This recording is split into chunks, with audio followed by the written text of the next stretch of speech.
Okay, so I thought I'd talk about the games that I've been playing recently.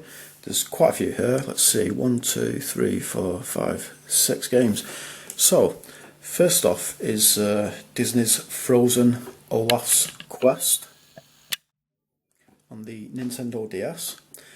Now, for some reason, I got it into my head that this was quite a popular game. I don't know why, but yeah, when I went onto the comment sections on some YouTube videos of this game, I was really surprised to hear so many people say that it's like a really bad game. I don't think it's that bad, to be honest. You know, I think it's fairly fun. I do want to complete this 100%, but I think after I've done that, I probably won't go back to this game. It doesn't really seem like the kind of game I would come back to. But, you know, I think it's a fairly fun 2D platformer. It's, you know, to try and collect everything. I kind of see this game as a collect 'em up, and to basically play through all the levels and finish the game, it's pretty damned easy. But to collect everything on every level, so you finish the game 100%, it's fairly challenging. So yeah, it's not an amazing game or anything, but I find it fairly fun. And yeah, once I finish this 100%, I probably won't play it again. Next up is Quest for Sleeping Beauty on the PS2. Sorry about the glare there, major glare. Okay, that's better. So yeah, I absolutely love the artwork on this game. So yeah, I can see this as being the kind of game that a lot of people would rip the piss out of, because it's for the PlayStation 2. It's a very basic game. It by no means pushes the PS2 to its limits. It does like the exact opposite. You know, the PS2 is capable of so much more than this game. You know, it does come across like a really cheap budget game. But if you look past all that and you just focus on the gameplay, I actually think it's a decent game. You know, as long as you like Pac-Man type games. As a spin on Pac-Man, I think it plays really well. I think it's a very fun game to play. It reminds me of how, you know, some 8-bit games played back in the 80s, you know, good 8-bit games. So I actually find this to be a very addictive game, actually. I know it sounds cliched, but I'd always be thinking, okay, after I'm dead and it's game over, I'm going to turn off the PS2 and do something else. Because I was kind of a bit sick of the loading times, because the loading times in between levels seem really long, you know, because it's not like the levels are massive or anything like that.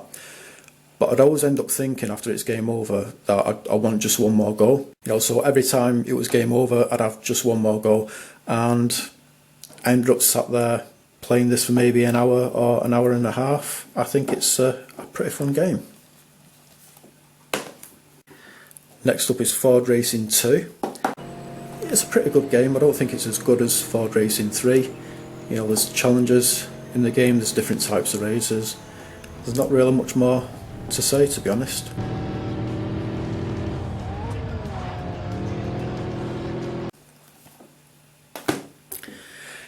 Die Hard Vendetta, first person shooter. This game gets a lot of hate.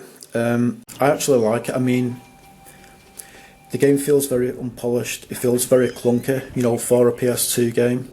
Like when you compare it to GoldenEye, which came out 6 years earlier. This came out in 2003, GoldenEye came out in 1997, I think. So even compared to a 6-year-old first-person shooter, it does feel very kind of clunky and unpolished. But at the end of the day, I think the game is fun. I don't really care that much if the game feels like very unpolished or whatever. And it's a very interesting game, this one, because it's not just a first-person shooter. It's also kind of a bit of a platformer as well. There's not that much platforming in it, but there is a bit. There's a few puzzles in the game and stuff. So yeah, I think it's a very interesting, fun first-person shooter.